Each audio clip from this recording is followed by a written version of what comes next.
বন্ধুরা, লোটে মাছ তো তোমরা অনেকভাবেই রান্না করে খেয়েছো। তো একবার হাতে মেখে এভাবে লোটে মাছ রান্না করে খেয়ে দেখো। একবার খেলে বারবার খেতে ইচ্ছে করবে, আর এর স্বাদ এতটাই দুর্দান্ত যে মুখে অনেক দিন পর্যন্ত লেগে থাকবে। তো চলো রেসিপিটা শুরু করব। রেসিপিটাকে পারফেক্টলি করার জন্য থাকছে অনেক টিপস অ্যান্ড ট্রিক। আচ্ছা, ড্রিম কিচেন উইথ ভিলেজ ফুডের নতুন একটা রেসিপিতে তোমাদের সবাইকে স্বাগত জানিয়ে আমার নতুন রেসিপিটা শুরু করছি। আশা করছি রেসিপিটা তোমাদের ভীষণ ভালো লাগবে। ভালো লাগলে বন্ধুরা লাইক করো, কমেন্ট করে জানিও রেসিপিটা কেমন হয়েছে। আমার ছোট্ট পরিবারে যদি নতুন বন্ধু হয়ে থাকো, অবশ্যই আমার চ্যানেলটি সাবস্ক্রাইব করে নিয়ে ছোট্ট পরিবারের পাশে থাকা বেল আইকনটা অবশ্যই অন করে দিও। তাহলে কি হবে, নতুন নতুন রান্নার ভিডিও সবার আগে তোমার কাছে পৌঁছে যাবে। অবশ্যই বন্ধুদের মধ্যে শেয়ার করো। চলো রেসিপিটা শুরু করছি। তো রেসিপিটা বানানোর জন্য প্রথমেই লাগছে আমার লোটে মাছ। তো খুব বেশি মাছ বন্ধুরা আজ আমি নেইনি। তো এখানে আমি 5খানা বেশ বড় বড় সাইজের লোটে মাছ নিয়েছি। তো 400 গ্রামের মতো হবে লোটে মাছ, আর মাছগুলো কিন্তু বেশ বড় বড় মাছগুলো। এবার আমি কেটে নিচ্ছি। তো লেজের দিকটায় একটু আঁশ আছে, সেটা ছাড়িয়ে নেব। দেখতেই পাচ্ছ কেমন করে মাছগুলো কাটছি। আর লোটে মাছের কিন্তু মাথা ফেলে দিতে হয়। তো মাথাগুলো দেখতে পাচ্ছ একদম বড় বড় হা করে রয়েছে। তো সমস্ত মাছগুলো আমি বন্ধুরা দেখো কেটে নিচ্ছি। আর এইভাবে মাছটাকে আমি কিন্তু গোটা গোটাই রাখবো। তো টুকরো টুকরো করে কাটবো না, এইভাবে আমি গোটা গোটা করে সমস্ত মাছগুলো দেখো কেটে নিয়েছি। এবার জল দিয়ে খুব ভালোভাবে মাছটাকে ধুয়ে নেব। মাছগুলো ধুয়ে নিয়েছি। এবার মাছগুলো একটা ছাঁকনির মধ্যে আমি তুলে রাখছি, মাছের জলটা যেন ঝরে যায়। তো এবার আমি মাছগুলো হাতে মেখে নেব। তো সমস্ত মাছ একটা থালার মধ্যে নিয়ে নিলাম। এবার বন্ধুরা দেখো প্রথমেই দিয়ে দিচ্ছি কিছুটা রসুন বাটা, দিয়ে দিলাম পেঁয়াজ বাটা। তো পেঁয়াজটাকে আমি খুব ভালো করে মিহি করে বাটিনি, একটু গোটা গোটা রেখেছি।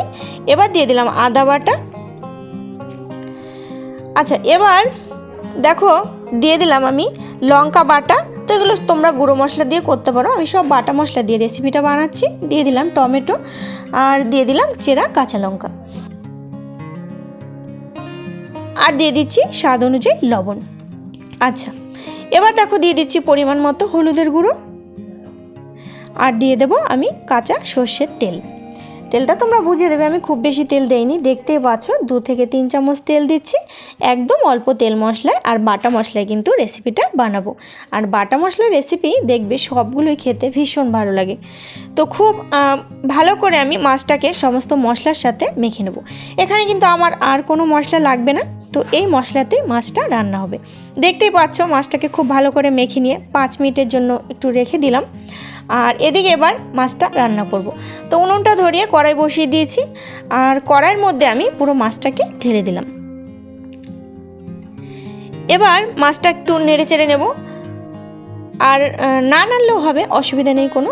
তো একটু নেড়ে চেড়ে নিলাম মাছটাকে। এবার ঢাকনা চাপা দিয়ে মাছটাকে আমি 2 থেকে 3 মিনিট একটু সেদ্ধ করে নেব। আর এই মাছ বন্ধুরা সেদ্ধ করতে একদম কম সময় লাগে, অল্প সময়ের মধ্যেই দেখবে মাছটা রান্নাও হয়ে যায় আর সেদ্ধও হয়ে যায় খুব তাড়াতাড়ি। তো ঢাকনা চাপা দিয়ে দিলাম, আর 2 থেকে 3 মিনিট পরে ঢাকনাটা তুলে নিয়েছি।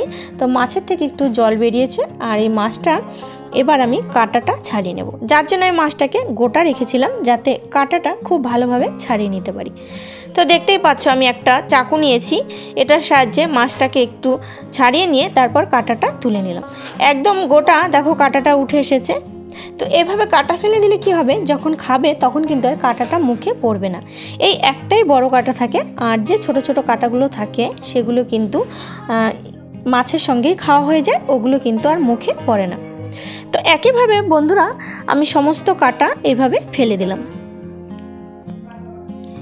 এবার নেড়ে চেড়ে মাছটাকে খুব ভালোভাবে ভেজে নেব। আর এটা আমি বানাচ্ছি লোটে মাছের ঝুরি।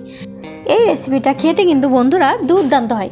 তোমরা অবশ্যই এইভাবে হাতে মেখে একবার লোটে মাছের ঝুরি রান্না করে খেয়ে দেখবে, ভীষণ ভালো লাগে। তারপরে কমেন্ট করে জানাবে রেসিপিটা কেমন হয়েছে। তো দেখতেই পাচ্ছ মাছটা কিন্তু প্রায় রেডি হয়ে গেছে, আর একটু শুকনো শুকনো হলেই আমি নামিয়ে নেব। তোমরা যদি চাও এরকম একটু ভিজা ভিজা রাখবে এইভাবে, তো সেটাও নামিয়ে নিতে পারো। তো আমি আরেকটু ঢাকনা চাপা দিয়ে দিলাম। এবার দেখো ঢাকনাটা তুলে নিয়েছি। এবার মাছটাকে কিন্তু আমি নামিয়ে নেব। দুর্দান্ত একটা গন্ধ বেরিয়েছে। গেছে। তো যদি ধনেপাতা থাকে অবশ্যই উপর দিকে একটু ধনেপাতা ছড়িয়ে দেবে, আর না থাকলে কোনো অসুবিধা নেই।